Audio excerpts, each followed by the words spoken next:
ओम अज्ञानतिमिरान्धस्य ज्ञानाञ्जनशलाकया चक्षुरुन्मिलितं येन तस्मै श्रीगुरवे नमः। श्रीचैतन्यमनोभीष्टं स्थापितं येन भूतले स्वयं रूपः कदा मह्यं ददाति स्वपदान्तिकं। वन्देऽहं श्रीगुरो श्रीयुतपदकमलं श्रीगुरून् वैष्णवांश्च श्रीरूपं साग्रजातं सहगण रघुनाथान्वितं तं सजीवं साद्वैतं सावधूतं परिजनसहितं कृष्णचैतन्यदेवं श्रीराधा कृष्णपादान् सहगण ललिता श्रीविशाखावितांश्च नमा ओम विष्णुपादाय कृष्णपृष्ठाय भूतले श्रीमते भक्ति वेदांत स्वामिन इति नामिने। नमस्ते सारस्वती देवे गौरवाणी प्रचारिणे निर्विशेष शून्यवादी पाश्चात्य देश तारिणे। हे कृष्णा करुणा सिंधु दीनबंधु जगतपते गोपेशा गोपिका कांत राधा कांत नमस्तुते। तप्त कांचन गौरांगी राधे वृंदावनेश्वरी वृषभानुसुते देवी प्रणमामि हरिप्रिये। वाञ्छाकल्पतरुभ्यश्च कृपा सिन्धुभैव च पतितानां पावनेभ्यो वैष्णवेभ्यो नमो नमः। नमो महावदान्याय कृष्ण प्रेम प्रदायते कृष्णाय कृष्ण चैतन्य नामने गौरतुषे नमः। नीलाचल निवासाय नित्याय परमात्मने बलभद्र सुभद्राभ्याम जगन्नाथाय ते नमः। जय श्री कृष्ण चैतन्य प्रभु नित्यानंद श्री अद्वैत गदाधर श्रीवासादि गौर भक्त वृंद। हरे कृष्णा कृष्ण कृष्णा हरे हरे, हरे राम राम राम हरे हरे। हरे कृष्णा। आप सभी का हार्दिक स्वागत है आज के सत्र में। तो हम लोग पढ़ रहे थे चैतन्य चरितामृत से और श्री कृष्ण विजय से। तो चैतन्य चरितामृत में हमने पढ़ा चैतन्य महाप्रभु अपने भक्तों को बंगाल वापस भेजते हैं, उनको फेयरवेल देते हैं, और जब वो फेयरवेल देते हैं तो सभी भक्तों का गुणगान करते हैं। और जैसे वो सभी भक्तों का गुणगान कर रहे थे, वो साथ साथ उन्होंने कुलीन ग्राम का भी गुणगान किया और ये कहकर गुणगान किया कि कुलीन ग्राम के भक्तों में एक भक्त हुए हैं जिनका नाम है गुणराज खान, जिन्होंने कृष्ण विजय नामक ग्रंथ लिखा है। जो ग्रंथ में नंद नंदन कृष्ण मोर प्राणनाथ, ये जो वाक्य है चैतन्य महाप्रभु को अतिशय प्रिय लगा और उन्होंने कहा कि उस ग्राम के भक्तों की तो बात छोड़ ही दीजिए, ग्राम के भक्तों की तो बात छोड़ ही दीजिए, वहां का कुत्ता भी मुझे बहुत प्रिय है। फिर कुलीन ग्राम के भक्तों ने, सत्यराज खान ने प्रश्न पूछा चैतन्य महाप्रभु से कि हम घर गृहस्थी में फंसे हुए लोग हैं और हमारा उद्धार किस प्रकार हो सकता है।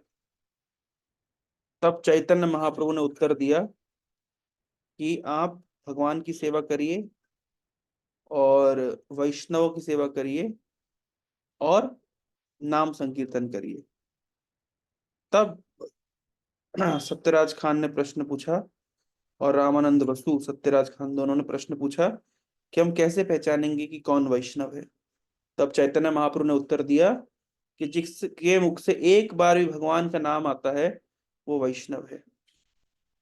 अगले साल आप लोग फिर लौट के आइएगा। और कुलीन ग्राम के भक्तों को चैतन्य महाप्रभु ने कहा कि आप जगन्नाथ जी को जो भांडी कराते हैं उसके लिए जो पट्टा डोरी लगती है, जो सिल्क की रोप्स लगती है, आप लेकर के आइएगा। अगले साल फिर भक्त लोग आए और चैतन्य महाप्रभु ने जब उनको फेयरवेल दिया, तब फिर कुलीन ग्राम के भक्तों ने चैतन्य महाप्रभु से प्रश्न पूछा कि हम कैसे पहचानेंगे कि वैष्णव कौन है। तब चैतन्य महाप्रभु ने कहा कि जो निरंतर कृष्ण का नाम ले वो वैष्णव है। तीसरे साल फिर इस प्रकार की घटना हुई और कुलीन ग्राम के भक्त सत्यराज खान और रामानंद बसु ने प्रश्न पूछा महाप्रभु से कि वैष्णव कौन है। इस बार महाप्रभु ने आंसर दिया कि जिनको देख करके व्यक्ति भगवान का नाम उच्चारण करने लगे वही वैष्णव है। तो 3 अलग-अलग सालों में 3 बार सेम प्रश्न पूछने पर महाप्रभु ने वैष्णवता का तारतम्य प्रस्तुत किया। पहली बार उन्होंने प्रस्तुत किया कि जिसके मुख से एक बार भी भगवान का नाम आता है वैष्णव है। दूसरी बार कहा जो निरंतर भगवान का नाम लेता है वो वैष्णव है। और तीसरी बार कहा कि जो भगवान के नाम का प्रचार प्रसार करता है वो वैष्णव है। तो इस प्रकार से उन्होंने तारतम्य एक तरह का, है ना, हाई, हायर, हाईएस्ट। तो सबसे महान वैष्णव कौन है? जो भगवान का एक बार भी नाम लेता है वो महान वैष्णव है। महानतर वैष्णव कौन है? जो निरंतर भगवान का नाम लेता है वो महानतर वैष्णव। और महानतम वैष्णव कौन है? जिसके प्रभाव से दूसरे लोग भी भगवान का नाम लेते हैं, वो महानतम वैष्णव है। तो इस प्रकार से चैतन्य महाप्रभु ने वैष्णवता का तारतम्य प्रस्तुत किया।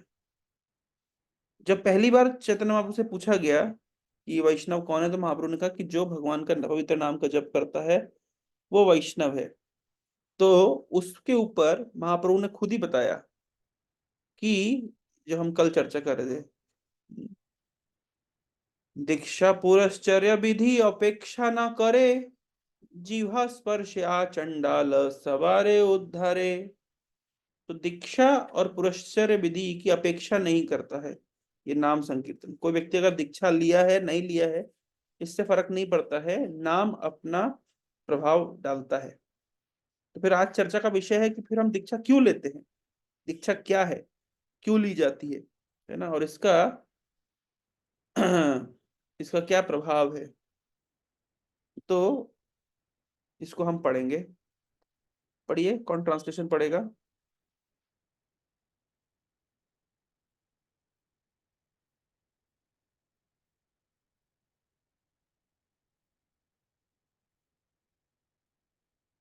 कौन पढ़ रहा है?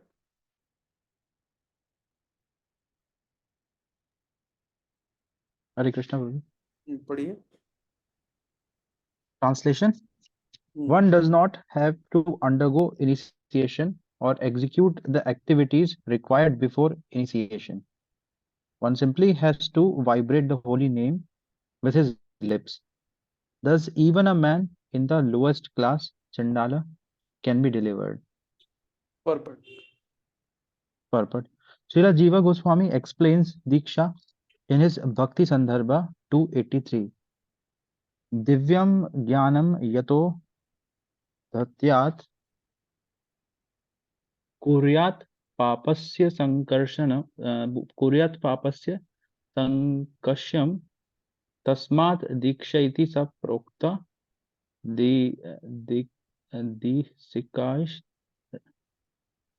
दीक्षिकैः तत्त्व कोविधि. Diksha is the process by which one can awaken his transcendental knowledge and vanquish all reactions caused by sinful activity.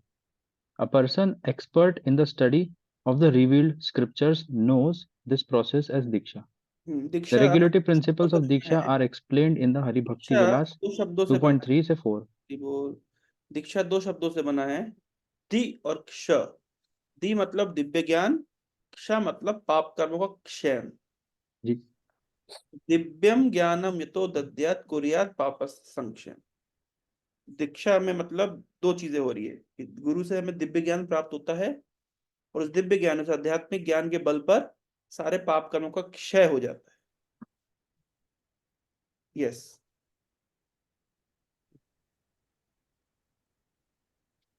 The regulative principle The regulative principles of Diksha are explained in the Hari Bhakti Vilas 2.34, Bhakti Sandarbh 283 as stated. Divya ज्ञान पढ़ू दिव्य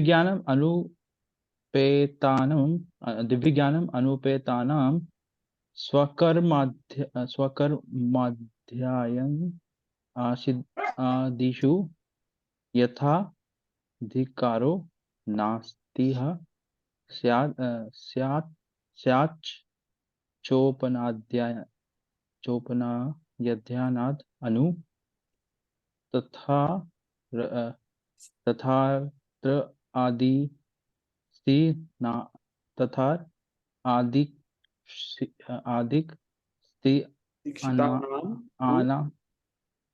आनाम तु मंत्रदेवार्चनादिषु नाधिकारोऽस्ति अतः कुर्याद् आत्मानं Shiv समस्तुतम्. Even though born in a Brahmin family, one cannot engage in Vedic rituals without being initiated and having a sacred thread. Although born in a Brahmin family, one becomes a Brahmana only after initiation and the sacred thread ceremony. Unless one is initiated as a Brahmana, one cannot worship the holy name properly. According to the Vaishnava regulative principles, one must be initiated as a Brahmana. The Hari Bhakti Vilas 2.6 quotes the following injunctions from the Vishnu Yamala. Adhik Sittayas Vamor Kritam Sarvam Nirarthakam Pashu Yonim Avapnoti Diksha Virahito Janaha. Unless one is initiated by a bona fide spiritual master, all his devotional activities are useless. A person who is not properly initiated can descend again into the enemy phase. कितनी बड़ी बात लिख रहे हैं ना विष्णु यामल में कि unless one is initiated by bona fide spiritual master, his all devotional activities are useless. तो फिर अभी प्रश्न उठता है कि वहां तो कह रहे हैं कि जो भगवान का नाम है वो दीक्षा पुरस्कार विधि पर डिपेंड नहीं करता, लेकिन यहाँ लिख रहे हैं कि अगर व्यक्ति दीक्षा नहीं लेता है तो उसकी डिवोशनल एक्टिविटी यूजलेस है. तो क्या अर्थ है इसका? देखते हैं आगे अर्थ क्या है, पढ़िए. Hari Bhakti Vilas 2.10 further quotes Ato Gurum Pranamya Evam Sarva Swam Vinivedya Cha Grihanyad Vaishnavam Mantram Diksha Purvam Vidhanatah. It is the duty of every human being to surrender to a bona fide spiritual master, giving him everything, body, mind, and intelligence. One must take Vaishnava initiation from him. The Bhakti Sandarbha 298 gives the following quotation from the Tattva Sagara. Yatha kanchan atam yati kamasyam rasa vidhanantah tatha diksha vidhanena divjatam dvijatam tvam jayate nranam. Jayate nranam. By chemical manipulation, bell metal is turned into gold when nranam. By chemical manipulation, bell metal is turned into gold when touched by mercury. Similarly, when a person is properly initiated, he can acquire the qualities of a Brahmana. The Hari Bhakti Vilas 17. पहले यहाँ पे दीक्षा की बात हुई है, ठीक है. तो दीक्षा क्या होता है कि गुरु से दिव्य ज्ञान प्राप्त होता है और पापों का क्षय होता है। ठीक है, तो बोल रहे हैं कि दीक्षा के बिना व्यक्ति जो भी डिवोशनल एक्टिविटी करता है वो प्रैक्टिकली यूजलेस है ना। ऐसा ही विष्णु यामल में कहा गया है ना। और दीक्षा विधानेन द्विजत्वम जायते नृणाम, यानी दीक्षा प्राप्त करके व्यक्ति को दूसरा जन्म मिलता है, यानी वो द्विज बन जाता है। द्विज, द्विज शब्द बना है द्विज, दूसरा जन्म। पहला जन्म मिलता है माता पिता से और दूसरा जन्म मिलता है गुरु और वेद से। वेद माता होती हैं, गुरु पिता होते हैं, उनसे दूसरा जन्म प्राप्त होता है। इसे द्विजत्वम जायते नाम, तो द्विज कहते हैं। तो यहाँ पे दीक्षा की बात करी गई है ना। तो दीक्षा इस्कॉन में दो प्रकार की दीक्षा होती है। एक होती है हरिनाम दीक्षा और दूसरी होती है ब्राह्मण दीक्षा, है ना। तो ये हरिनाम दीक्षा क्या होती है और ब्राह्मण दीक्षा क्या होती है? यद्यपि व्यक्ति हरिनाम करने के लिए उसको दीक्षा की आवश्यकता नहीं है ना। इसलिए जो फर्स्ट इनिशिएशन होता है वो, जिसको हरिनाम इनिशिएशन कहते हैं, हरिनाम दीक्षा कहते हैं, उसमें भक्त यही प्रतिज्ञा लेता है कि वह आजीवन भगवान के नामों का जप करेगा। कम से कम प्रोपा जी ने स्टैंडर्ड दिया है कि वह 16 माला का जप करेगा। और हाँ, गुरु उसको स्वीकार करते हैं और उसे कृष्ण की सेवा में नियुक्त करते हैं और उसको एक नया नाम देते हैं, एक आध्यात्मिक नाम देते हैं। और वो प्रतिज्ञा लेता है कि वे 4 प्रकार के पाप कर्मों से बचेगा। मांसाहार नहीं करेगा, नशा नहीं करेगा, जुआ नहीं खेलेगा और अवैध संग नहीं करेगा। इस प्रकार से गुरु के माध्यम से दीक्षित होकर के भक्त आध्यात्मिक मार्ग पे आगे बढ़ता है। प्रोपाद जी ने दीक्षा वर्ड को कहा गया इंग्लिश में इनिशिएशन। इनिशिएशन मतलब अब उसकी भक्ति स्टार्ट हुई है ना, अब उसकी भक्ति शुरू हुई है ना। अब हालांकि वो पहले भी भक्ति कर रहा था, ऐसा नहीं है कि जो पहले वो हरिनाम कर रहा है कि वो काम का नहीं है, ऐसा नहीं है। लेकिन दीक्षा लेने के बाद व्यक्ति, है ना, वैष्णव परंपरा में फॉर्मली जुड़ जाता है, एक ऑफिशियल तरीके से जुड़ जाता है ना। अब वो उस वैष्णव परिवार का हिस्सा हो जाता है, उस परंपरा का हिस्सा हो जाता है ना। दीक्षा के समय क्या होता है? दीक्षा के समय से कहा गया है, चैतन्य चेतामृत में कहा गया है कि दीक्षा काले, मैं आपको दिखाता हूँ, बहुत इंपॉर्टेंट लाइन है। दीक्षा काले,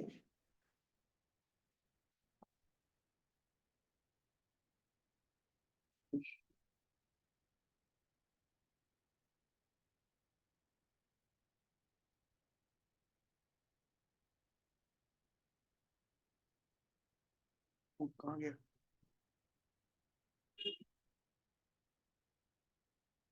हाँ, ये रहा।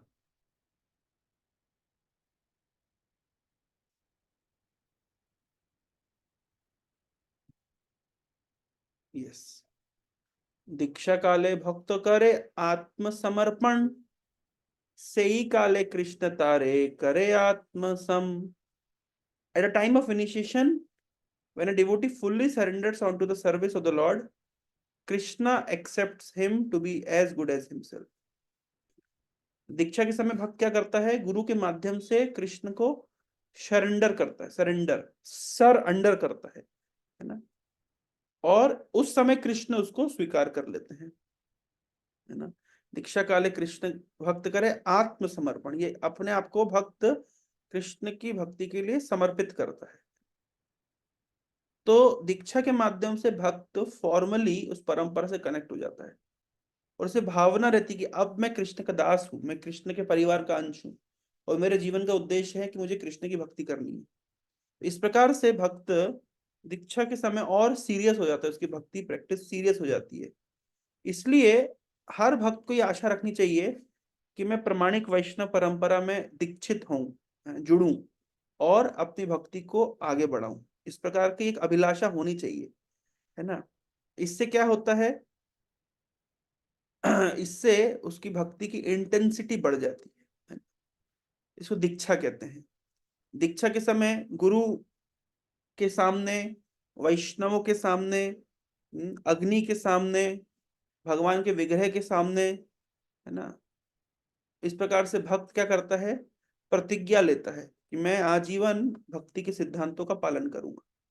दीक्षा कोई भी ले सकता है, पुरुष, स्त्री, है ना, कोई मंदिर में रहने वाला ब्रह्मचारी हो, चाहे नौकरी या व्यवसाय करने वाला गृहस्थ हो, कोई भी दीक्षा ले सकता है। लेकिन दीक्षा के लिए प्रभुपाद जी ने कुछ स्टैंडर्ड सेट किए हैं। क्यों स्टैंडर्ड सेट किए हैं? क्योंकि इससे भक्त अपनी भक्ति में सीरियस होता है।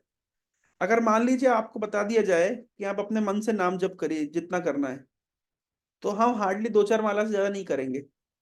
लेकिन प्रभुपाद जी ने एक स्टैंडर्ड सेट कर दिया कि मिनिमम 16 माला का जप। इससे क्या होगा, हाँ, मन, लोग पूछते कभी कभी कि आप संख्या पूर्वक नाम क्यों करते हैं, गिनने की क्या आवश्यकता है। कहीं सुना आप लोगों ने इस प्रकार लोग बोलते हैं, अरे हमारे तो हर सांस में नाम चल रहा है, तो ये गिनना क्या जरूरी है। देखिए, अगर हर सांस में नाम चल रहा है तो 2 घंटे बैठ के जप करने में क्या समस्या है। बात यह है कि जो भी चीज बहुमूल्य होती है हम उसको गिनते हैं, है ना। चैतन्य महाप्रभु भी, है ना, कर जाप पे करम, हाथ में गिनते थे कि वो कितने नाम किए हैं। संख्या पूर्वक नाम गान नति भी। ये देखिए, आपको दिखाता हूं हमारे गोस्वामी गण।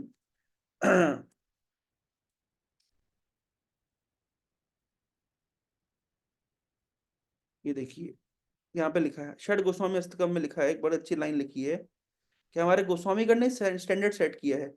क्या स्टैंडर्ड सेट किया है? यहाँ देखिए, संख्या पूर्वक नाम गान नति भी, कालावसानी कृतौ,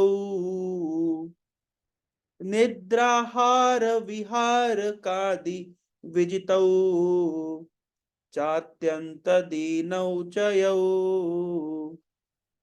राधा कृष्ण गुणा स्मृतेर्मधुरिमा, नंदेन सम्मोहितौ, वंदे रूप सनातनौ रघुजुगौ, श्रीजीव गोपालकौ।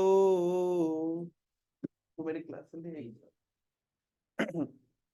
तो क्या बोल रहे हैं, षड गोस्वामी लोग क्या करते थे, संख्या पूर्वक नाम गान नति भी, ये संख्या पूर्वक नाम जप करते थे और संख्या पूर्वक भगवान को प्रणाम करते थे, वैष्णवों को प्रणाम करते थे। आज मैं दिन में, रघुनाथ दास गोस्वामी तो प्रण लेते कि आज मैं 1000 वैष्णवों को प्रणाम करूंगा। तो अब 1000 वैष्णव कहाँ मिलेंगे? तो 1000 वैष्णव का नाम ले लेके प्रणाम करते थे, है ना। जैसे यहाँ पे बहुत सारे वैष्णव हैं, आशुतोष प्रभु हैं, मानस प्रभु हैं, आदित्य प्रभु हैं, बैलोचन प्रभु हैं, तुषारकांत प्रभु हैं, शिवम प्रभु हैं, है ना, पटनायक प्रभु हैं, शिबू प्रभु हैं, इस प्रकार से। तो रघुनाथ दास गोस्वामी होते क्या करते, तो मन में सोचते आशुतोष प्रभु, फिर दंडवत करते, फिर मन में सोचते मानस प्रभु, फिर दंडवत करते, फिर मन में सोचते आदित्य प्रभु, फिर दंडवत करते, फिर मन में सोचते बैलोचन प्रभु, फिर दंडवत करते। इस प्रकार से 1000 वैष्णवों को स्मरण करके, जो वैष्णव सामने आए उनको प्रणाम करते थे, जो सामने नहीं है उनको स्मरण करके प्रणाम करते थे। उन्हें प्रतिज्ञा ली थी कि 1000 वैष्णवों को प्रत्येक दिन, है ना, नति भी, नमन करेंगे, संख्या पूर्वक। इस प्रकार संख्या पूर्वक नाम गान, है ना, चैंटिंग। कैसे? मन में नहीं, जैसे कोई भी बहुमूल्य वस्तु होती है उसको काउंटिंग करके रखा जाता है। जैसे मान लीजिए अगर कोई व्यक्ति आपको बोले, या आपकी मम्मी आपको बोलती है कि जा करके दुकान से आलू लेकर के आओ, तो आप 5 किलो आलू ला करके फेंक दोगे, है ना, और गिनोगे नहीं कि कितने पीस आलू हैं। लेकिन अगर आपको बोला गया है कि आपको 50 ग्राम सोने के सिक्के लेके आने हैं, तो 1-1 ग्राम का 50 सिक्के आप गिन गिन के रखोगे कि एक भी गायब ना हो जाए, क्योंकि 1 ग्राम सोने का वजन भी बहुत ज्यादा है। तो बहुमूल्य वस्तु को हम क्या करते हैं, काउंट करके रखते हैं। तो इसलिए भगवान के नाम को काउंट किया जाता है, संख्या पूर्वक नाम काम नति भी, है ना, कर जाप पे कर्म, ऐसा चैतन्य महाप्रभु के विषय में लिखा है, सच्ची तनयाष्टकम में। इस गीत में ये गीत लिखा है, सच्ची तनयाष्टकम, ये गीत लिखा है सार्वभौम भट्टाचार्य ने, जो चैतन्य महाप्रभु के साथ में ही रहते थे, है ना। इधर पे एक लाइन में लिखा है,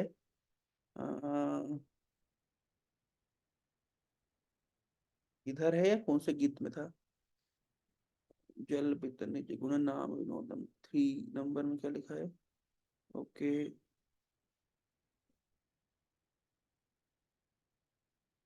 नहीं इस लाइन इधर नहीं, कर जाप करम। मुझे याद नहीं आ रहा, एक और गीत है।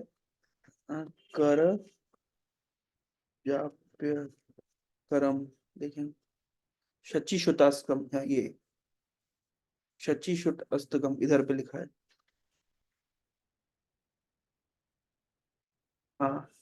ये भी गीत भक्तिनाथ ठाकुर ने लिखा है, ये सार्वभौम भट्टाचार्य ने लिखा है। सार्वभौम भट्टाचार्य चैतन्य महाप्रभु के साथ में रहते थे, तो जान देखते थे, क्या देखते थे, है ना, कि चैतन्य महाप्रभु गिन गिन के नाम जप कर रहे हैं, है ना। मैं आपको दिखाता हूँ क्या लिखा है। ये गीत में लिखा है, यस, बड़ा सुंदर गीत है। नव गौरवरम नव पुष्पसरम नव भावधरम नव लास्य परम नव हास्यकरम नव हेमवरम प्रणमामि शची सुत गौरवरम। ये तीसरे श्लोक में लिखा है। हरि भक्ति परम हरि नाम धरम कर जाप्य करम हरि नाम परम नयने सततम प्रणयाश्रुधरम प्रणमामि सची सुत गौरवरम। तो कर जाप्य करम, हाथ से भगवान चैतन्य महाप्रभु जाप करते थे, है ना। यानी कि जाप जो होता है तो गिन गिन के होता है ना, माला के ऊपर जाप करते थे। यहाँ तक कि भगवान की ना गीता में वो बोल दिया है कि यज्ञा नाम जप यज्ञो अस्मि, मैं सभी, इधर पे देखिए, मैं सभी यज्ञों में क्या हूं? जप यज्ञ हूं। यहाँ देखिए, महर्षिणाम भृगुर अहम गिराणाम अस्मि एकम अक्षरम गिराम अमि अस्मि एकम अक्षरम यज्ञानाम जप यज्ञोऽस्मि स्थावराणाम हिमालयः। Among the great sages, I am Bhrigu. Of vibrations, I am transcendental Om. Of sacrifices, I am the chanting of the holy names, Japa. And of immovable things, I am the Himalayas. देखिए, तो मैं यज्ञों में सर्वश्रेष्ठ यज्ञ जप यज्ञ हूँ। जप करना भी एक यज्ञ है। सुबह बैठ करके हम लोग बेस में क्या करते हैं, मंदिर में क्या करते हैं, सब लोग एक साथ बैठ जाते हैं, बीच में तुलसी रखते हैं और भगवान के नाम का जप करते हैं। ये भी अपने आप का एक प्रकार का यज्ञ है ना। और ये कलयुग के लिए जो अग्निहोत्र यज्ञ होता है, स्वाहा स्वाहा करके जो होता है, उससे करोड़ों गुना श्रेष्ठ यज्ञ है ना। यज्ञ के नाम जप यज्ञ है इसमें। तो एनीवे, तो हम संख्या पूर्वक नाम जप करने के लिए फोकस करते हैं, प्रेरित करते हैं। क्यों?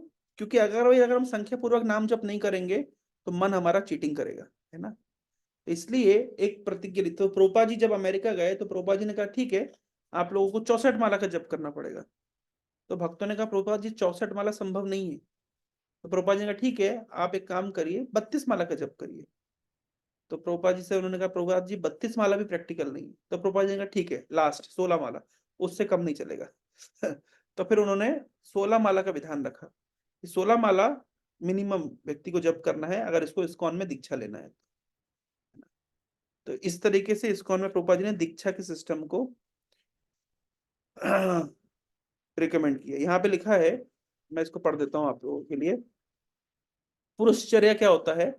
इन the morning afternoon evening one should worship the deity, chant the Hare Krishna mantra, offer oblation and perform fire sacrifice, feed the Brahmanas.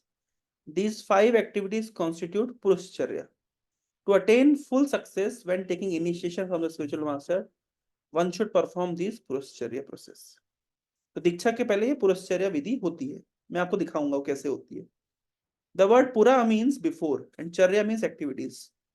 Due to the necessity of these activities, we do not immediately initiate disciple in the International Society for Krishna Consciousness. कोई ISKCON में आता है तो उसको तुरंत दीक्षा नहीं दी जाती है ना।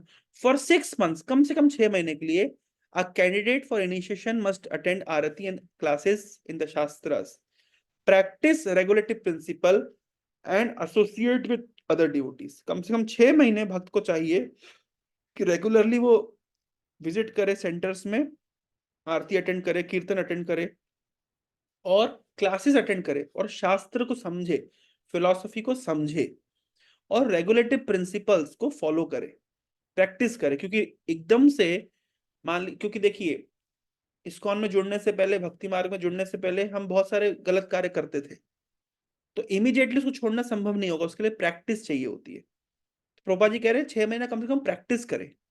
ये सब क्या है, एक तरह की पुरुषचर्या विधि है, यानी दीक्षा के पहले का विधान है। शास्त्र समझे, कार्यक्रमों में भाग ले, रेगुलेटरी प्रिंसिपल फॉलो करे, एटसेट्रा, भक्तों से एसोसिएट करे। इस प्रकार से ये दीक्षा विधि के पहले की पुरुषचर्या है। When one is actually advance in purushcharya vidhi, जब इस प्रकार से वो पुरुषचर्या में यानी दीक्षा के पहले के विधान में वो पक्का हो जाता है, he is recommended by the local temple president for initiation. तो लोकल टेम्पल प्रेसिडेंट जो होते हैं उसे दीक्षा के लिए क्या कहते हैं, दीक्षा के लिए रिकमेंड करते हैं, है ना। कोई भी भक्त अगर इस प्रकार से 6 महीने में फिक्स्ड अप हो जाता है तो फिर उसका नाम रिकमेंड किया जाता है दीक्षा गुरु के पास। It is not that anyone can be suddenly initiated without meeting the requirements. ऐसा नहीं है कि हमारी संस्था में कोई भी व्यक्ति तुरंत दीक्षा प्राप्त कर सकता है ना। जैसे कभी कभी होता है बाहर की संस्थाओं में, गुरुजी कहते हैं गुरुजी के चेले बोलते हैं अपना आधार कार्ड ले आना, फोटो ले आना, है ना, और गुरुजी मंत्र दे देंगे, पहली मीटिंग में मंत्र मिल जाता है ना। भले ही वो नियम पालन कर रहा हो, नहीं कर रहा हो, मांसाहार कर रहा हो, नहीं कर रहा हो, चाय कॉफी पी रहा हो कि छोड़ दिया हो, कुछ कोई रिक्वायरमेंट नहीं, बस दीक्षा मिल जाती है। लेकिन इस्कॉन में ऐसा नहीं होता, है ना। One can not, it is not that anyone can be suddenly initiated without meeting the requirements. When one is further advanced by chanting the Hare Krishna Mahamantra 16 rounds daily, Prabhupada जी ने नियम दिया है, following the regulatory principle and attending the classes, he receives sacred thread, Brahminical recognition after second 6 months। तो शुरुआत पे प्रभुपाद जी कह रहे हैं उसको हरिनाम दीक्षा मिलती है। वो 16 माला का जब नियमित रूप से करता है और नियमों का ठीक ठीक पालन करता है तो फिर उसे ब्राह्मण दीक्षा भी मिलती है। ये ब्राह्मण दीक्षा क्यों जरूरी होती है? ब्राह्मण दीक्षा मिलने के बाद व्यक्ति भगवान के विग्रह की आराधना कर सकता है, डीटी वर्शिप कर सकता है। ठीक है, तो आप समझ गए 2 प्रकार की दीक्षा इस्कॉन में कौन कौन सी है, हरिनाम दीक्षा और ब्राह्मण दीक्षा, है ना। मैं आपको दिखा सकता हूँ कि हरिनाम दीक्षा कैसे होती है। तुम देखा मेरा हरिनाम दीक्षा का वीडियो कभी? अच्छा, जिसने नहीं देखा उनको दिखा देता हूँ। जैसे मैं आप लोग को दिखाता हूँ कि मेरी दीक्षा कैसे हुई थी, तो इससे आप लोग को आइडिया लग जाएगा।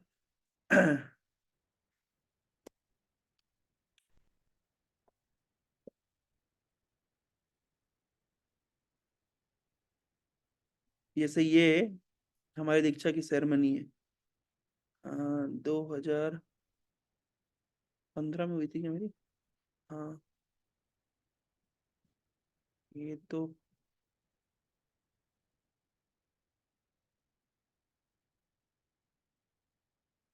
ओके, लो मिली ना।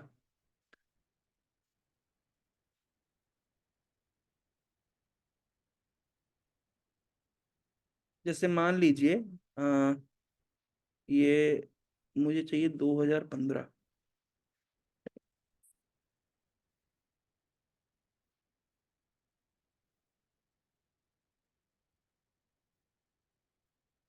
यस, कैसे इनिशिएशन होता है इस्कॉन में उसका एक आपको मैं एग्जांपल दिखा रहा हूँ, देख पा रहे हैं आप लोग? Intoxication. And how many rounds of Hare Krishna? Minimum 16 rounds daily. And always stay in ISKCON and serve Srila Prabhupada. Very nice. Yes, sir. So on behalf of Srila Prabhupada, I am giving you the name Tukaram Das.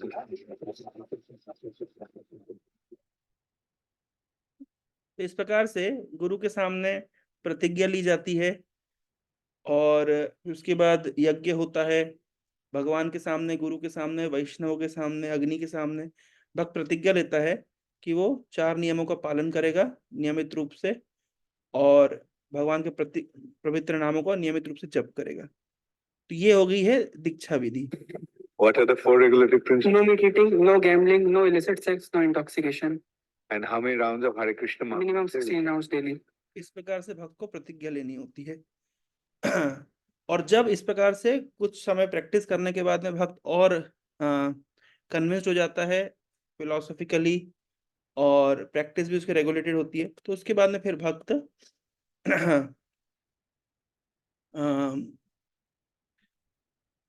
ये ब्राह्मण दीक्षा भी ले सकता है, जिसमें आपको हमारी ब्राह्मण दीक्षा भी दिखा सकता हूँ।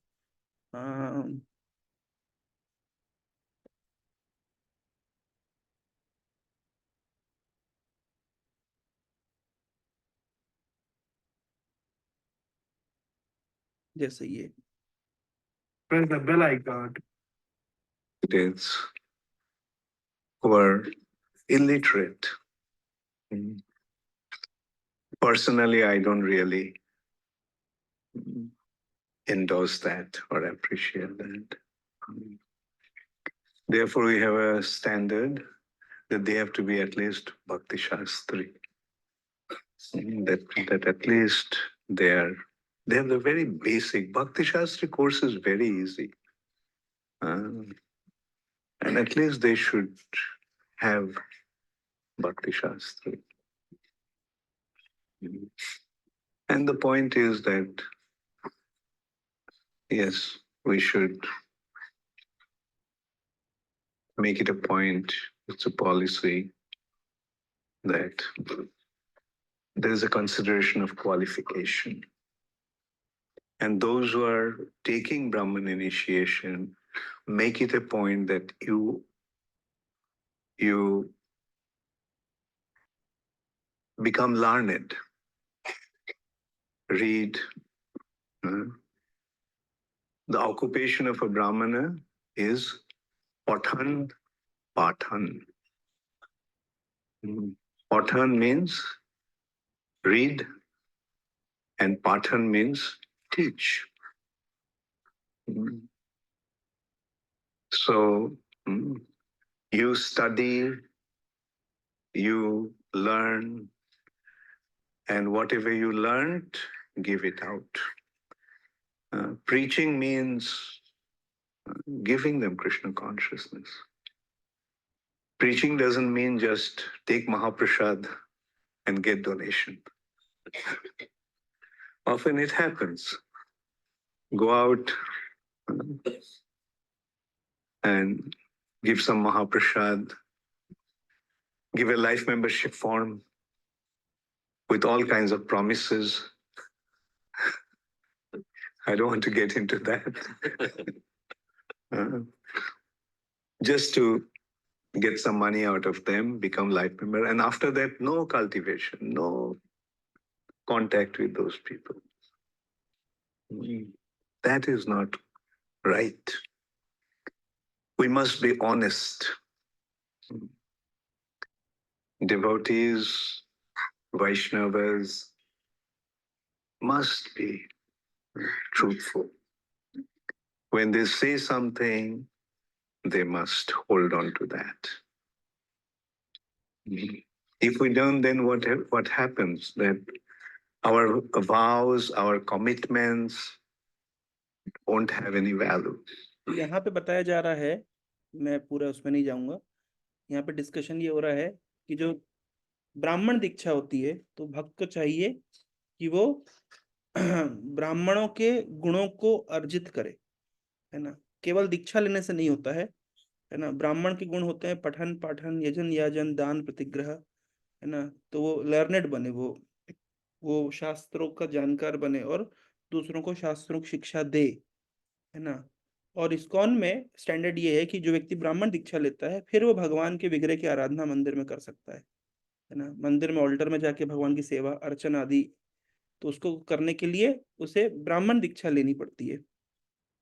तो जब यहाँ पे जैसे कि प्रभुपाद जी बता रहे हैं कि जब पहले दीक्षा लेने से पहले वो पुरश्चर्या फॉलो करता है, यानी रेगुलरली क्लासेस अटेंड करता है, कार्यक्रम अटेंड करता है, रेगुलेटरी प्रिंसिपल फॉलो करता है और वैष्णव के साथ एसोसिएट करता है। फिर जब इसमें वो ट्रेंड हो जाता है तो उसको रिकमेंडेशन मिलता है और वो दीक्षा ले पाता है।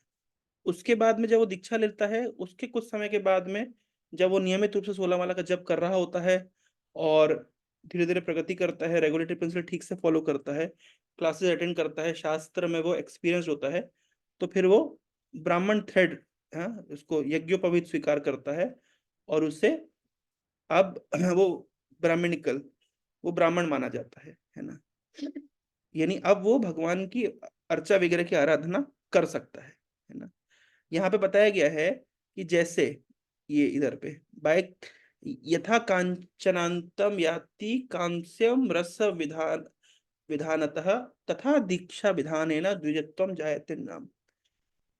बाहर के स्मार्त मत होता है कि जो व्यक्ति ब्राह्मण कुल में जन्म नहीं लिया वो ब्राह्मण नहीं हो सकता, लेकिन वैष्णव मत ऐसा नहीं है। वैष्णव मत कहता है कि नहीं, प्रॉपर इनिशिएशन से, यानी अगर वो सही तरीके से आध्यात्मिक ज्ञान का अनुशीलन किया है और गुरु के मार्गदर्शन में उसने आध्यात्मिक ज्ञान को प्राप्त किया है और उस प्रकार की क्वालिटीज को उसने स्वभाव अर्जित किया है, तो he is also a Brahmin, है ना। Just by chemical manipulation bell metals turn into gold when touched by mercury. Similarly, when a person is properly initiated, he acquires the quality of a brahman. तो ब्राह्मण जाति से नहीं होता है, अभी तो ब्राह्मण उसके कर्म से होता है, उसके गुणों से होता है। तो गुण और कर्म, हाँ, द्विजत्वम जायते नाम, व्यक्ति उस प्रकार के गुणों को अर्जित कर सकता है ना। तो इसलिए कोई भी व्यक्ति, भले ही इस्कॉन में हम देखते हैं कि लोग विदेशों से आते हैं, कई अलग अलग प्रकार की जातियों से आते हैं, कुछ लोग उच्च जाति से आते हैं, कुछ लोग निम्न जाति से भी आते हैं, लेकिन सभी लोग ब्राह्मण बनने के योग्य होते हैं। हर व्यक्ति ब्राह्मण बन सकता है, उसे चाहिए कि ब्राह्मणों के गुणों को अर्जित करे, है ना। तो ये यूनिवर्सल है, ये कोई जातिगत नहीं है, जो ब्राह्मण कुल में जन्म लेगा वही ब्राह्मण होगा, ऐसा नहीं। कोई भी व्यक्ति ब्राह्मण बन सकता है। तो सेकंड इनिशिएशन सेरेमनी मीन्स जहाँ पे व्यक्ति ब्राह्मणत्व प्राप्त करता है, और उसके बाद फिर भगवान की अर्चा वगैरह की सेवा करता है और प्रचार करता है भगवान की वाणी का। तो हर भक्त को चाहिए कि वो पहले ठीक ठीक रेगुलेटरी प्रिंसिपल फॉलो करके इनिशिएशन ले, दीक्षा ले, और फिर 16 माला का जब नियमित रूप से करे, नियमों का पालन करे, और उसके बाद जब और वो फिक्स्ड अप हो जाए तो फिर वो ब्राह्मण दीक्षा स्वीकार करे, और उसके बाद में वो भगवान के बिगड़े की सेवा कर सकता। हम इस्कॉन में देखते हैं, मैं भी हैदराबाद में था, तो बहुत सारे डिवोटीज हैं जो आईटी कंपनीज में जॉब करते हैं, और तो वो लोग क्या करते हैं, सैटरडे संडे को वही लोग भगवान के बिगड़े की सेवा करते हैं, क्योंकि छुट्टी होती है। तो माता जी लोग, उनकी वाइफ्स जो होती हैं, वो फूल मालाएं बनाती हैं, ड्रेसेस बनाती हैं, और भी बहुत कुछ विभिन्न प्रकार के भगवान के लिए भोग तैयार करती हैं। और जो पुरुष लोग होते हैं वो लोग मंदिर में भगवान को श्रृंगार करते हैं, अर्चन करते हैं, आरती करते हैं इत्यादि। तो ऑल्टर के अंदर अर्चन, श्रृंगार और आरती कौन कर सकता है? जिसने ब्राह्मण दीक्षा प्राप्त करी है।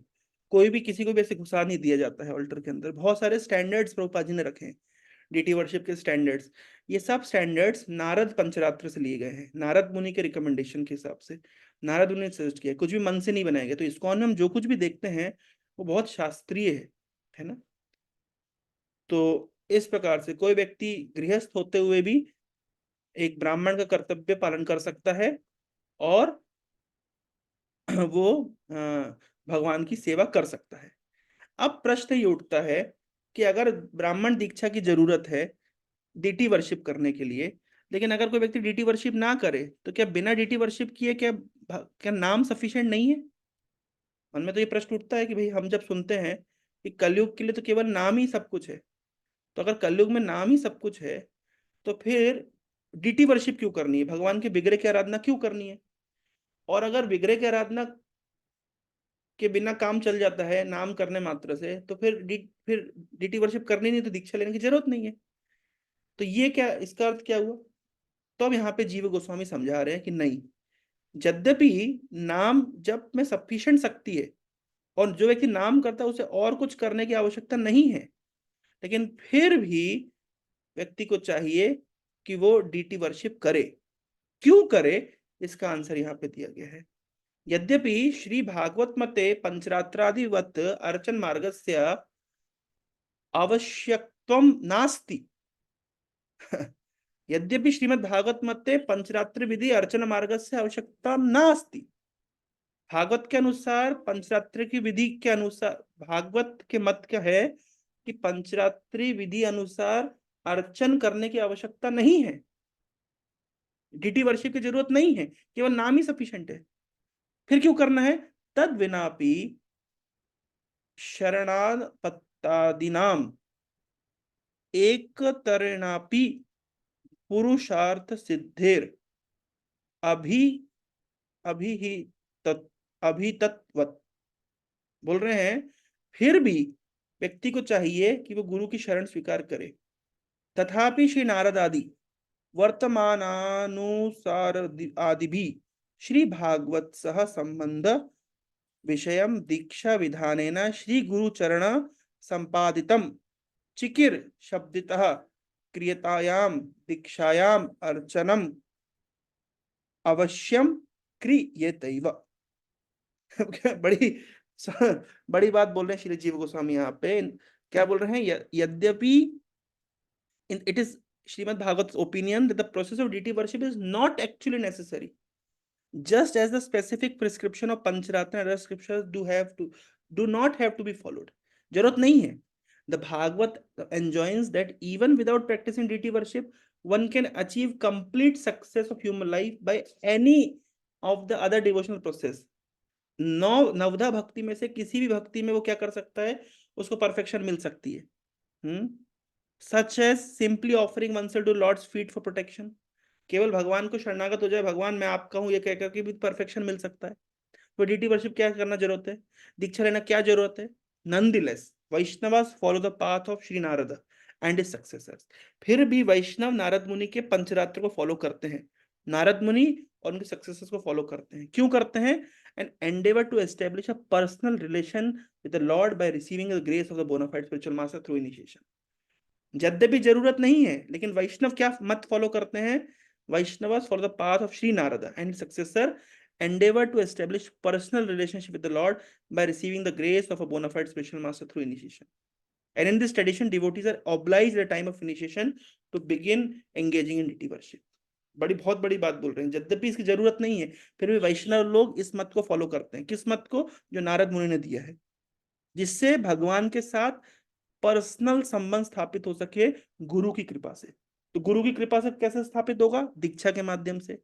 और भगवान के साथ रिलेशनशिप कैसे स्थापित होगा? डीटी वर्शिप करके, भगवान के विग्रह की आराधना करके। ऑल दो deity worship is not essential, यद्यपि डीटी वर्शिप की जरूरत नहीं है, लेकिन the material conditioning of most candidates for devotion service requires that they engage in this activity. यद्यपि नाम ही सब कुछ है, लेकिन समस्या क्या है? अगर डीटी वर्शिप व्यक्ति से, मान लीजिए मंदिर में मंगल आरती सुबह 4:30 बजे होती है, अगर मंदिर में मंगल आरती ना हो, डीटी वर्शिप ना हो, तो लोग कोई 4:30 बजे उठेगा, कोई 5 बजे उठेगा, कोई 8 बजे भी उठेगा। क्यों? क्योंकि नाम जब तो आप कभी भी कर सकते हैं। अब आप क्योंकि आपको मंदिर में जाना है, डीटी वर्शिप करनी है, दिन में आपको 3 बार स्नान करना पड़ता है। लेकिन अगर डीटी वर्शिप ना हो तो आप स्नान भी नहीं करेंगे। अब तो बोले भाई नाम करने के लिए तो स्नान करने क्या जरूरत है, एक कमरे में बैठे रहो, नाम करते रहो। तो ताकि हम उस क्लीनलीनेस स्टैंडर्ड को फॉलो करें, उस पंचुअलिटी को फॉलो करें, हमारी माइंड कंफर्ट जोन में रहना चाहता है। लेकिन डीटी वर्शिप के कारण वो कंफर्ट जोन से हम बाहर निकलते हैं, क्योंकि आपको मंदिर में जाना पड़ेगा, स्नान करना पड़ेगा, चाहे सर्दी हो चाहे गर्मी हो, भगवान की सेवा में युक्त होना पड़ेगा, नियमों का पालन करना पड़ेगा, साफ सफाई रखना पड़ेगा। तो इस प्रकार से डीटी वर्शिप बहुत सारे एडिशनल बेनिफिट देता है, जो हमारी मेटेरियल कंडीशनिंग से, हमारी लेजीनेस से हमको बाहर निकालती है। एक बार की बात है, श्रील प्रभुपाद जी, एक बार की बात है कि श्रील प्रभुपाद जी के शिष्य थे परम पूज्य तमाल कृष्ण गोस्वामी महाराज। तो तमाल कृष्ण महाराज की क्या सेवा थी? तमाल कृष्ण महाराज की सेवा ये थी कि वे क्या करें?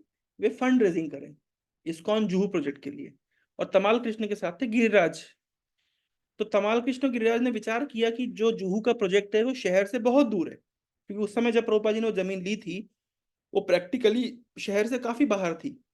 आज की स्थिति ये है कि पूरा शहर वहां बस गया है, लेकिन उस समय में शहर से पूरा बाहर थी।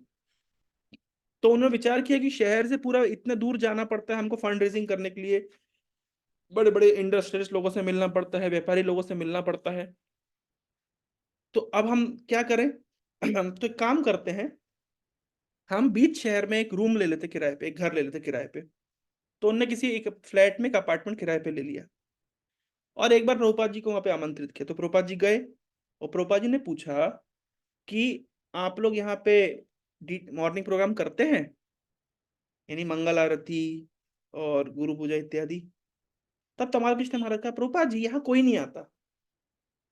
फिर प्रभुपाद जी ने पूछा, मैंने आपसे पूछा है कि आप यहाँ पे मॉर्निंग प्रोग्राम करते हैं?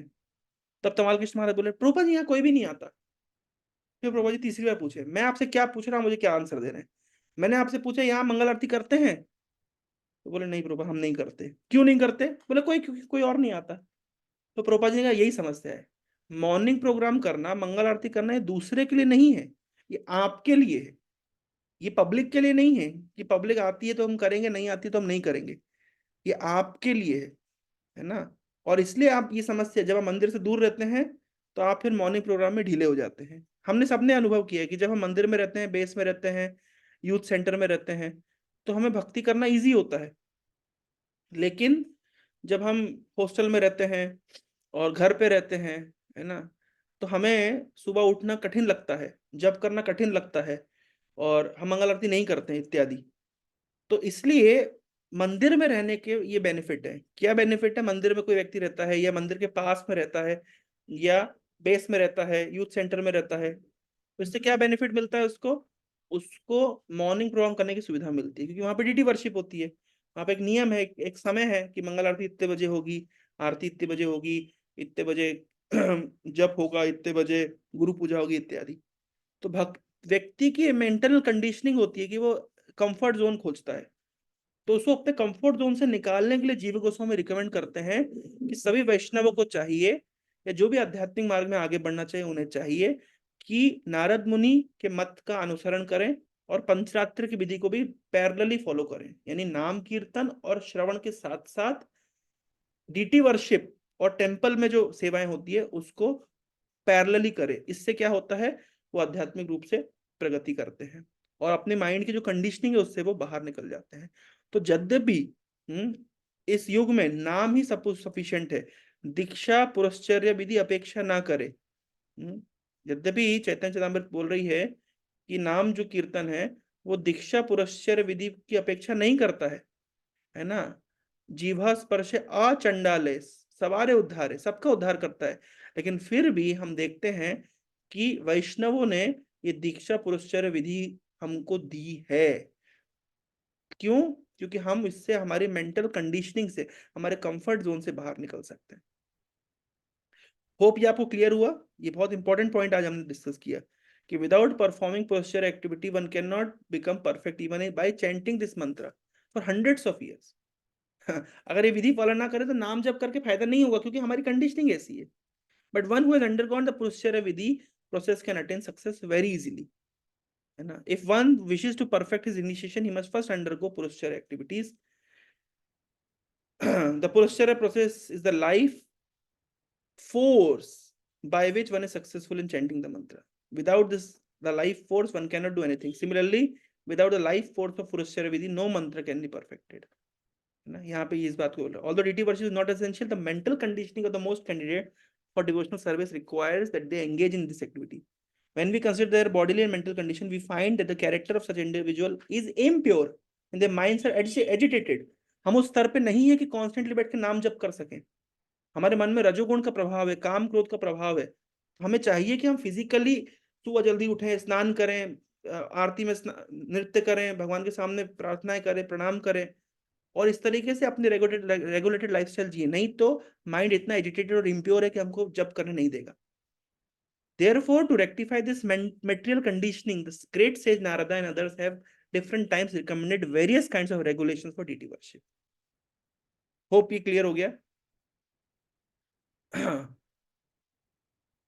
लेकिन यहाँ पे प्रभुपाद जी वही बात लिख रहे हैं। In other word, the chanting of Hare Krishna mahamantra is so powerful that it does not depend on official initiation.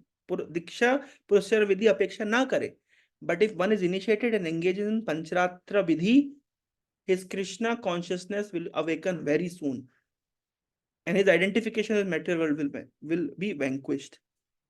बहुत परफेक्ट बात यहाँ पे बोल दी है ना। तो इस तरीके से अगर भक्त चैंटिंग के साथ साथ पंचरात्र की विधि को फॉलो करता है तो बहुत जल्दी जल्दी एडवांस करता है। इसलिए हमारे आचार्यों ने डीटी वर्शिप के विधान को रखा है। यद्यपि उसकी जरूरत नहीं है एक सेंस में, अगर व्यक्ति उस हायर प्लेटफॉर्म पे तो उसकी जरूरत नहीं है, पर हम क्योंकि हायर प्लेटफॉर्म पे नहीं है तो हमें उसकी जरूरत है। होप ये पॉइंट क्लियर हो गया।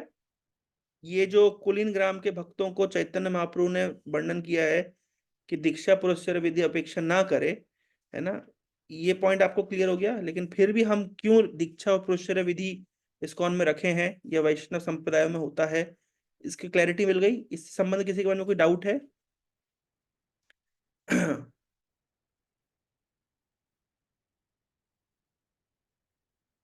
इस पर्टिकुलर टॉपिक इसको लेकर किसी के मन में कोई डाउट है, कोई संदेह है?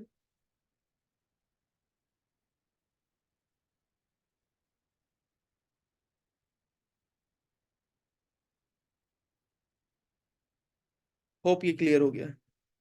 ठीक है, तो हम लोग, मुझे एक डाउट है। यस। हाँ हाँ, मतलब जब ब्राह्मण दीक्षा लेने के बाद और शूद्र जैसे काम क्यों करने, जॉब क्यों करना पड़ता है वही? हाँ, क्योंकि समय की डिमांड है ना। जॉब नहीं करोगे तो घर नहीं चलेगा। क्योंकि पहले जमाने में ब्राह्मण लोग भीख मांग के खा लेते थे, है ना। आजकल ब्राह्मण को भी कोई भीख नहीं देगा। तो इसलिए आइडियली तो नहीं करना चाहिए, लेकिन अब क्या कर सकते हैं। फिर देखना चाहिए कि ऐसा कोई जॉब करें जो बहुत ज्यादा, मतलब पैशनेट, उग्र कर्म ना हो, है ना। जैसे कभी कभी हम देखते भक्तों से हम रिक्वेस्ट करते कि आप बियर फैक्ट्रीज में काम मत करिए, है ना, या ऐसी कोई कंपनी में काम ना करिए जो मांसाहार सप्लाई करती है। तो एटलीस्ट इतना हम क्वेश्चन रख सकते हैं, लेकिन समय काल पात्रता देखना पड़ेगा। हम देखते हैं हमारे कितने सारे भक्त हैं जो व्यापार में हैं, जो आईटी सेक्टर में हैं, विभिन्न प्रकार के प्रोफेशन में हैं, लेकिन वो अपना ब्राह्मणिकल स्टैंडर्ड मेंटेन करते हैं, पठन पाठन करते हैं, और क्लेanलीनेस मेंटेन करते हैं, क्षमा दमा तपा शौचम। ये सब गीता में भगवान ने 18वें अध्याय में बताया है ब्राह्मण के क्या गुण हैं। तो उन गुणों के ऊपर वर्कआउट करना चाहिए, है ना। लेकिन अब हमको घर भी चलाना है, संसार चलाना है, परिवार का मेंटेनेंस करना है, खुद का मेंटेनेंस करना है, तो और कोई ऑप्शन भी नहीं है आज के जमाने में। तो उसको एक, तो principles remain same but details में वेरी। ठीक है, सिर्फ इसलिए हरिनाम करने से घर नहीं चलेगा क्या? है। सिर्फ हरिनाम कोई करेगा तो घर उसका नहीं चलेगा क्या? आपका चलेगा, लगेगा? आप क्या लगता है आपको, है इतना फेथ? है इतना फेथ? मेरा तो नहीं है।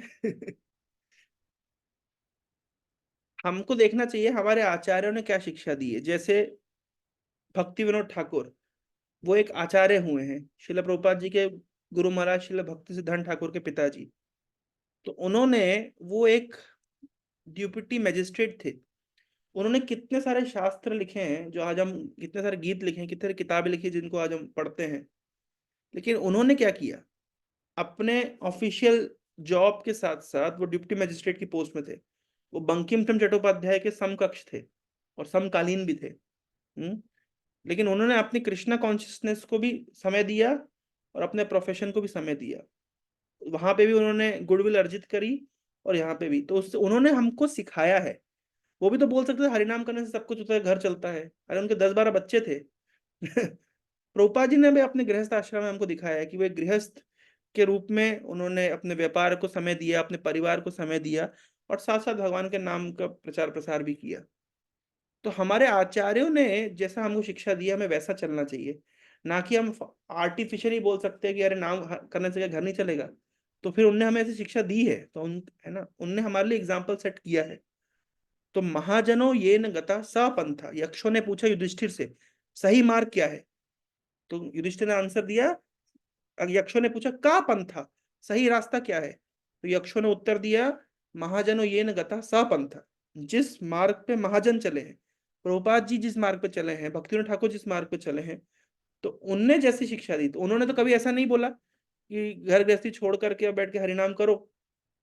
उन्होंने कहा नहीं, हमें हमारी, अगर हमने गृहस्थ आश्रम स्वीकार किया है तो हमें पारिवारिक जिम्मेदारी उठानी पड़ेगी। हम एस्केपिस्ट नहीं बन सकते। उन्होंने भी उठाई, है ना। एक वीडियो में मैं देख रहा था, प्रभुपाद जी, अभिचरण में देख रहा था कि प्रभुपाद जी अपने पत्नी को और बच्चों को खुश करने के लिए कार खरीद करके लेके आए। तो प्रभुपाद जी ने गृहस्थ आश्रम स्वीकार किया है, तो उन्होंने अपने घर की जिम्मेदारियां, अपने पत्नी और बच्चों के खुशियों को ध्यान रखा, है ना। तो वैष्णव होने का अर्थ ये नहीं होता है कि अब हम बोलूंगे मैं केवल कृष्ण की सेवा करूंगा, केवल हरिनाम करूंगा, मुझे परिवार से कोई मतलब नहीं है। ये बहुत गलत धारणा है। उल्टा एक वैष्णव का मत होता है, ये जो परिवार की जिम्मेदारी मुझे मिली है, ये कृष्ण ने मुझे उस परिवार की जिम्मेदारी मेरे सिर पे दी है, वे सब कृष्ण के हैं। और इसलिए मुझे उनकी सेवा करनी है, उनकी अगर मैं ठीक से सेवा करता हूँ तो मैं कृष्ण की सेवा करूँ। ये सही धारणा में भक्त एक्ट करता है। ठीक है आदित्य।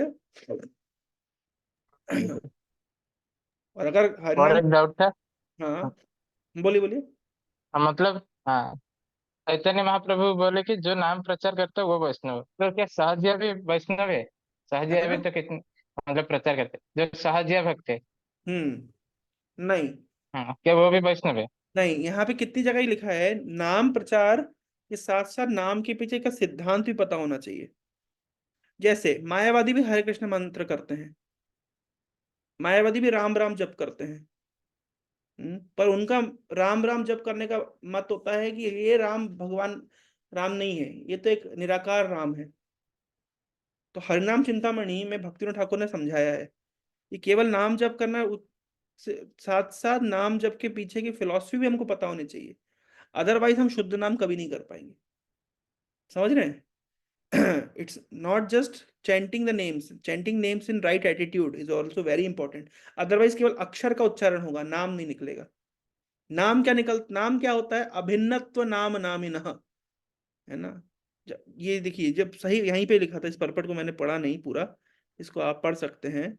इस परपट में प्रभुपाद जी यही बात लिखे हैं कि इधर पे आप देखिए, ये पॉइंट को जो आपने प्रश्न पूछा ना, इसी को प्रभुपाद जी यहाँ पे लिख रहे हैं। प्रभुपाद जी यहाँ लिख रहे हैं, ये देखिए,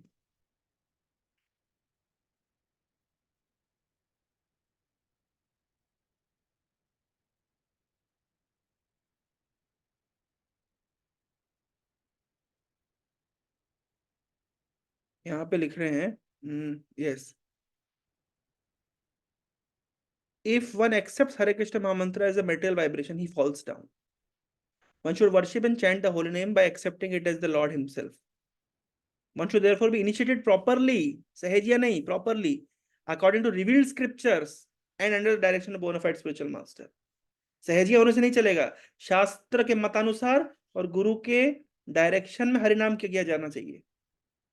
Although chanting of the holy name is good for both conditioned liberated soul, it is especially benefit conditional soul because by chanting it once become liberated. व्यक्ति liberated कब होगा? यहाँ पे बहुत इंपॉर्टेंट है, according to revealed scriptures and direction of bona fide spiritual master. इसको कभी आप रिगार्डलेस नहीं कर सकते।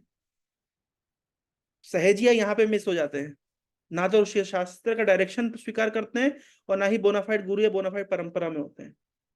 सेम चीज गलती मायावादी भी करते हैं, ना शास्त्र के वैष्णव शास्त्रों के ऊपर उनको भरोसा होता है और ना ही प्रामाणिक वैष्णव परंपरा से जुड़े हुए होते हैं। When person chants a holy name is liberated, he attains ultimate perfection by returning home back to Godhead. Krishna मंत्र हईते हवे संसार मोचन, कृष्ण नाम हईते पावे कृष्णेरा चरण।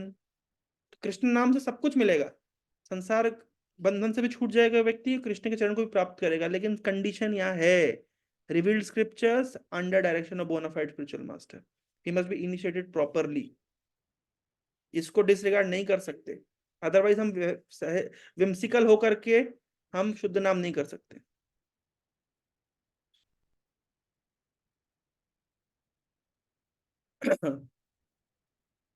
Even if one chants holy name without committing an offense, if one chants holy name without even once without committing offense, he attains all success. दीक्षा के ऊपर नाम निर्भर नहीं करता है, ये बात सच है, लेकिन हमारी कंडीशनिंग के लिए दीक्षा विधान है। दोनों चीज का समावेश यहाँ पे लिखा गया है। ठीक है,